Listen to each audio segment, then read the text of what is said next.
Ay magluluto ng sinigang sa miso. Yun nga lang, wala tayong miso. Meron tayong yung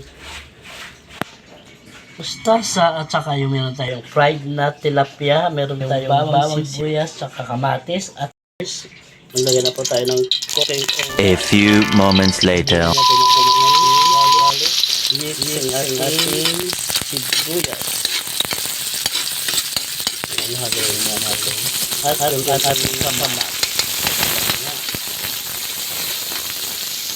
So guys, nagkulay brown ang ating mga sangkap. Ilagay na po ng ating tilapia na pinafry po natin sa isa-isa.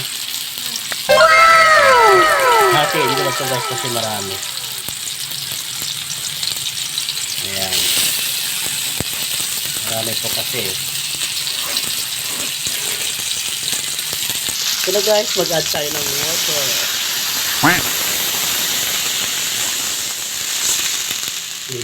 Antayin muna natin hanggang sa kumulo. Lagay muna natin guys ang ating siling haba. So yan po. Wow! So na guys, kulo na po yung ating tilapia. Pinawainit natin na tubig. Lagay na po natin ang ating mustasa.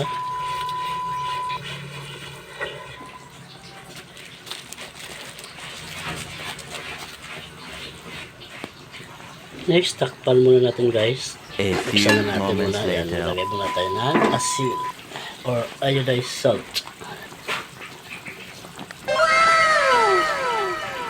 Pero guys, maglagay na po tayo ng seasoning.